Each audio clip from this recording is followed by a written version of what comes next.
नमस्कार मंडळी, स्वागत आहे परत एका नवीन ब्लॉगमध्ये। तर सकाळची सुरुवात झालेली आहे। आज आहे श्रावणातला सोमवार।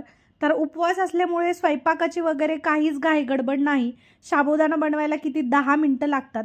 सो मी विचार केला की सकाळी सगळी कामं आवरून घेऊया।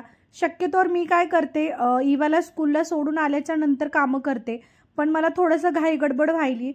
इवाला सोडून आल्यानंतर मला ब्लॉग्स एडिट करणं, पोस्ट करणे, सगळ्या गोष्टी असतात। त्यामुळे आता आज नवीन दिवसाची सुरुवात म्हटलं सकाळी सगळ्या गोष्टी आवरून घेऊ। मागच्या 1.5 महिन्यापासून इवाच्या डॅडीला सुट्टी होती आणि ते घरीच होते आणि त्यामुळे आमचा पूर्ण रुटीन चेंज झाला होता। खूप लेट उठायचो आम्ही, फक्त इवाला स्कूलला सोडण्यासाठी उठायचो।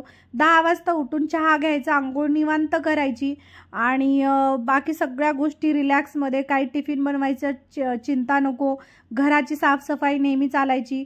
या सुट्ट्यांमध्ये आम्ही भरपूर घराला आवरून घेतलं। पण एक गोष्ट मात्र नक्की आहे, काम किती असो किती लेट उठो, ह्या जे 1.5 महिन्याचा जो टाइम होता ना हा, तर तो जो टाइम आहे तो इतका चांगला होता आणि इतका आम्ही एन्जॉय केलं। भलेही आम्ही जास्त कुठे फिरलो नाही, पण जो टाइम आम्ही स्पेंड केलाय ना तो पूर्ण वर्षभरासाठी आता आम्हाला एनर्जी देऊन जाणार आहे। आज फायनली इवाचे डॅडी ऑफिसला परत गेलेले आहेत। सकाळी मी त्यांना सोडून आले। जेवढ्या सुट्ट्या होत्या तेवढ्या सुट्ट्यांमध्ये त्यांनी मला इतकी हेल्प केली कामामध्ये।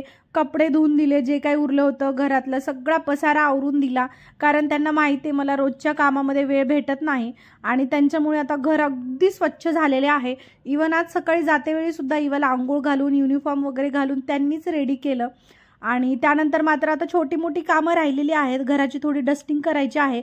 काल रविवार होता पण मी काही कामं केली नाहीत, कारण आता आमचं असं होतं की आता शेवटचा दिवस आहे, पूर्ण आठवडाभर आपण बिझी राहू। त्याच्यामुळे मग आम्ही काल काहीच कामं केले नाही, एकमेकांसोबत टाइम स्पेंड केला, मस्त जेवण वगैरे केलं, बाहेर फिरून आलो। त्यामुळे बाकीची जी छोटी छोटी कामं आहेत ती तशीच राहिली होती। तर आज सकाळी म्हटलं इवाला सोडण्यासाठी थोडासा वेळ आहे, आता इवाला सगळं त्यांनी रेडी केलंय, त्यामुळे मला काही कामं नाही आणि साबुदाणा वगैरे बनवणं झालेलं आहे। त्यामुळे मी म्हटलं चला डस्टिंग करूया। बेड व्यवस्थित आवरून घेतली। डस्टिंगचा मात्र वेगळाच फंडा आहे, दररोज करा का 8 दिवसाला करा, जेव्हा पण डस्टिंग करायला मी जाते ना तितकीच धूळ तिथे पडलेली असते, कारण सगळ्या खिडक्या उघड्या असतात, दरवाजे आणि गॅलरी, त्यामुळे खूप जास्त धूळ येते। आणि आम्ही मेन रोड पासून खूप जवळ राहतो, त्यामुळे इथे समोर ब्रिज आहे आणि त्यामुळे धूळ कंटिन्यू येत असते आणि बाजूला एक कन्स्ट्रक्शन चालू आहे। त्यामुळे मी जरी दररोज जरी हे डस्टिंग केली ना तरी कमी आहे। आणि शेवटी जरी कुठून धूळ जरी नसली येत ना, आमचं जे घर आहे, आमच्या घरी एक लहान पिल्लू आहे जे नेहमी पसारा करतात। आता इथे बेसिनमध्ये आली, स्लाईम इथेच पडलेले असतात, पाण्याचे छिटे। आता लहान मुलं असतात ना त्यांना ह्या गोष्टी कळत नाहीत, मी किती जरी ओरडले ना तर तिला समजणार नाही। त्यामुळे काही वर्ष, अजून 1, 2 ते 3 वर्ष जोपर्यंत ती मोठी होणार नाही तोपर्यंत आमच्या घरी असाच पसारा पडणार हे नक्की आहे। आमच्याच घरी नाही, सगळ्यांच्याच घरी, ज्यांच्या घरी लहान मुलं आहेत ना त्यांचं घर टापटीप राहणं म्हणजे फार फार फार कठीण आहे। पण लोकांचं कसं असतं, लोक लगेच जज करतात, अरे इथेच पसारा राहिला, अरे हेच साफ झालं नाही। पण जे मदर्स आहेत, ज्यांना 1 किंवा 2 लेकरं आहेत ना, त्यांच्या घरी पसारा म्हटलं ना तर समोरच्यालाच थोडी अक्कल असायला पाहिजे की जिथे लेकरं आहेत तिथे साफसफाई राहूच शकत नाही। पण काय करणार, एखादी 2-1.5 शहाणी माणसं असतात। पण मी त्या लोकांचा विचार करत नाही, मला जसा वेळ मिळतो तसं मी व्यवस्थित माझं घर टापटीप करते।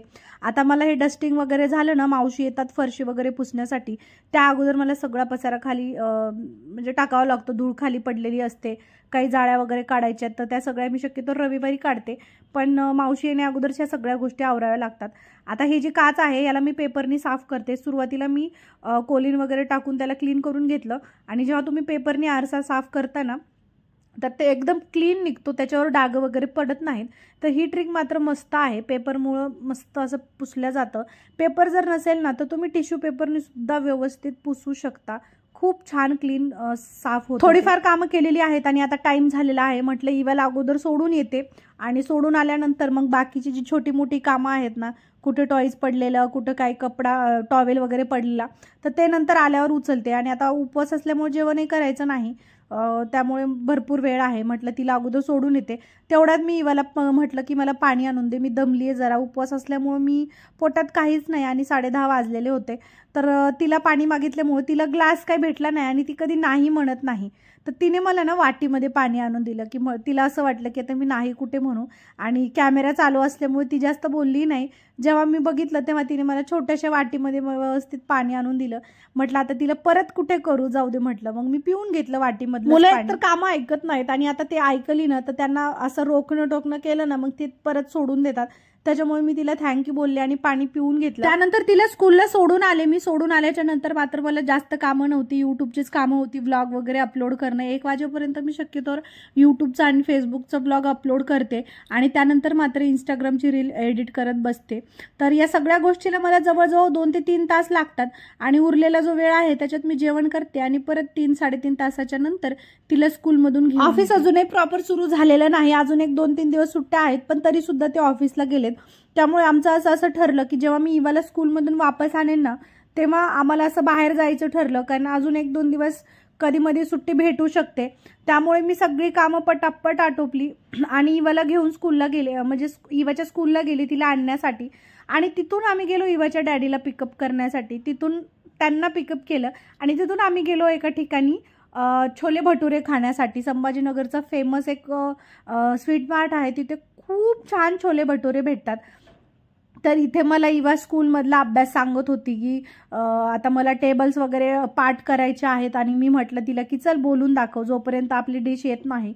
तर अशीच मजा मस्ती केली, गप्पा वगैरे मारल्या. आणि आता उपवासही सोडायचा होता, सकाळी साबुदाणा खाल्ला आणि उपवासात आम्ही हे छोले भटुरे खाऊन उपवास सोडला, आणि थोडंसं लवकर सोडला. शक्यतो आम्ही 3-3:30च्या दरम्यान सोडतो, पण आता टाइम जसा आहे त्याच्यानुसार म्हटलं सायंकाळी काही फ्रूट किंवा चहा वगैरे घेऊ.